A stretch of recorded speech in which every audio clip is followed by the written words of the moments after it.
Hello and welcome to The Explainer. Today we're going to break down a truly chilling ghost story, one where a couple's deepest wish ends up colliding with a dark, buried secret. Everything kicks off with this one, haunting plea from a dream. It's a child's voice crying out, "Ma mujhe bacha lo," which, as you can see, translates to, "Mom, save me."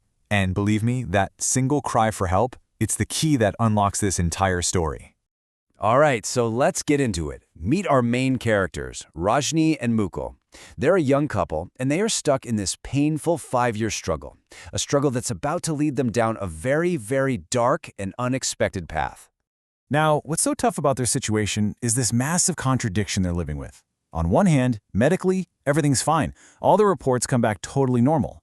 But on the other hand, emotionally, they are just drowning in stress. Because, after 5 long years, they're still childless. It's an absolutely frustrating and heartbreaking place to be. So, they decide they need a radical change, a complete reset. And Rajni makes this huge sacrifice. She quits her job for 5 whole years.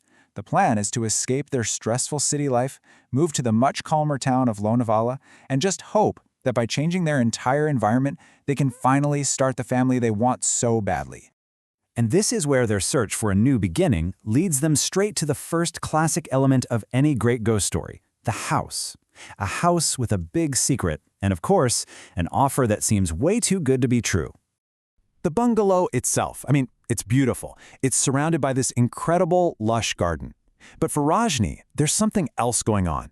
She gets this strange, deep feeling of connection to the place, an unsettling familiarity, almost like a voice from deep inside is calling out specifically to her.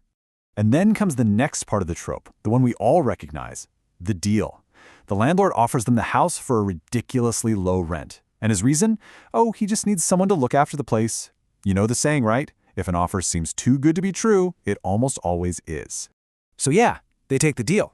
But as soon as they move in, the true nature of the house starts to show itself, and it leads to this really strange paradox, a haunting that actually brings with it an unexpected and deeply desired blessing. You know, the signs start small, but they ramp up really quickly. Rajni keeps feeling a shadow darting just at the edge of her vision. The neighbors give them these weird, surprised looks whenever they see them, and then the dreams start. A young boy covered in injuries, pleading with her, begging her to release him. And there it is again. The exact same plea we heard at the very beginning. Mom, save me.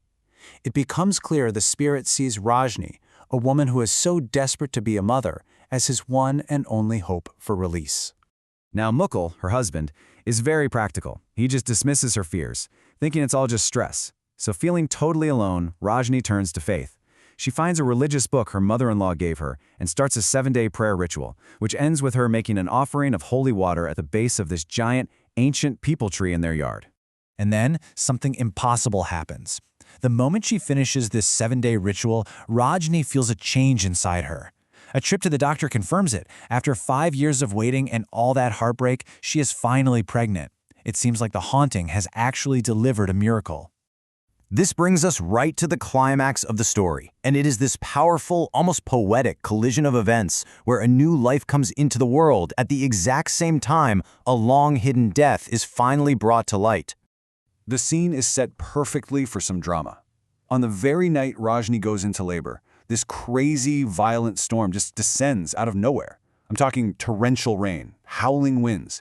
It's as if nature itself is in complete turmoil. Just look at how this all unfolds. As Rajni's labor gets more intense, the storm hits its peak, and there's this massive crash outside. The giant peepal tree, the exact one where Rajni made her offering, has fallen over. When workers come to clear it, they find something horrific tangled in the roots, the skeleton of a child. And at that exact moment, Mukul's phone rings. It's the hospital. Rajni has given birth to a healthy baby boy. One life, lost and hidden away for years, is finally uncovered. While at the very same instant, a new life begins. You can't get more perfect narrative symmetry than that. It's like the spirit was finally released, and in return, it granted them the one gift they wanted more than anything. Okay, so Mukul now knows for sure that something is deeply, supernaturally wrong with this house. As he's getting ready to leave, he's confronted by the landlord, Mr. Shah, who shows up looking completely dazed and confused. And this confrontation is about to reveal the dark secret behind everything. But here's the thing, it's not Mr. Shaw who's speaking. It's a totally different, much darker voice coming out of his body, and it's confessing to a horrible crime. This house was mine, and it will remain mine. I killed him and buried him. And that's when the horrifying truth finally comes out. Mr. Shaw is possessed by the spirit of his greedy uncle. Years ago, this uncle murdered his own nephew, who was Mr. Shaw's young son, the boy from Rajni's dreams, all because of a fight over the house. He then buried the poor boy's body right under that peepal tree, trapping his spirit there. So, faced with this possessed landlord, Mukul has to make a final, desperate bargain. As you can see here, he agrees to give up the house, signing it over to the uncle's spirit, just to make sure his family can get away safely. And in return, he gets to take the child's remains, so he can perform the proper last rites, finally giving that trapped soul the justice and peace he had been begging for. So, what happens after all that chaos? Well, that brings us to the aftermath. The story doesn't just end neatly when the ghost is released.